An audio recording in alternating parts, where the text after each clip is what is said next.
موجود ہیں اس شدید گرمی میں برائے مہربانی چند منٹ ہمارا جو آج کا مقصد ہے یہاں اکٹھے ہونے کا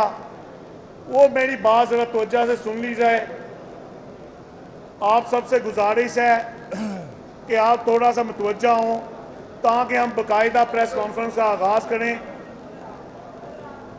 یہ آغاز سے پہلے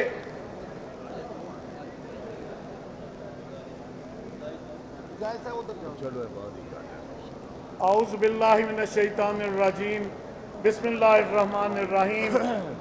قل هو اللہ احد اللہ الصمد لم یلد ولم یولد ولم یکن لہ کفوا احد صدق اللہ العظیم۔ جیسا کہ آج انجمن تاجران لاہور کی طرف سے ایک اہم پریس کانفرنس کا اعلان کیا گیا تھا اور آج وہ پریس کانفرنس آپ سب کی موجودگی میں اس تنظیم کے جو ہمارے سینئر عہدیداران اور سینئر ہمارے قائدین اور ہماری مارکیٹوں کے لاہور کی مارکیٹوں کے صدور سیکٹری صاحبان یہاں موجود ہیں۔ جناب، آج کی اس پریس کانفرنس کا مقصد لاہور چیمبر کی سیاست میں جو گرما گرمی چل رہی ہے اور تمام لوگ جو ہمارے ووٹرز جنہیں صرف الیکشن سے پوچھا جاتا ہے کہ وہ تمام کو آگاہ کیا جائے کہ کیا ہم اسی طرح جو فیصلہ کریں گے وہ انشاءاللہ متفقہ طور پہ کریں گے۔ یہاں جو صاحبان آئے جن کا نام لیا گیا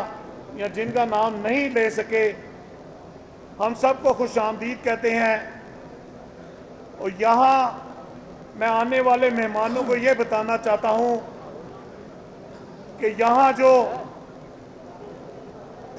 ہال میں موجود یہ تمام ووٹرز ہیں اور اس ورکنگ ڈے میں اس شدید گرمی میں ہم نے یہ پریس کانفرنس کا جو یہاں فیصلہ کیا اس کا ایجنڈا یہ تھا کہ جو پیاف کی جانب سے جو معاملات چل رہے تھے وہ مجھ سے پہلے میں عبدالرزاق ببر صاحب سے درخواست کروں گا کہ وہ اس پہ تھوڑی سی آپ لوگوں کو گاہی بریف کر دیں، پھر اس کے بعد جو باقاعدہ جو باضابطہ اعلان ہے جو ہم نے طے کیا ہوا ہے تو انشاءاللہ باقاعدہ جو ہے وہ اعلان کیا جائے۔ جناب عبدالرزاق ببر صاحب۔ بسم اللہ الرحمن الرحیم۔ سب سے پہلے تو میں اپنی تاجر برادری اور جو دوست یہاں پہ تشریف لائے ہیں تمام مارکیٹوں سے اتنی سخت گرمی اور کاروباری اوقات ہونے کے باوجود میں ان کا انتہائی دل کی گہرائیوں سے شکریہ ادا کرتا ہوں۔ دوسرا، جو ہماری مختصر کال پہ میڈیا کے لوگ پریس کے لوگ تشریف لائے ہیں ہم ان کے بھی بڑے شکر گزار ہیں۔ صورتحال یہ ہے کہ ہم نے پچھلے بدھ کو اپنی ایگزیکٹو کمیٹی لاہور کی میٹنگ بلائی تھی۔ اس میٹنگ میں ہم نے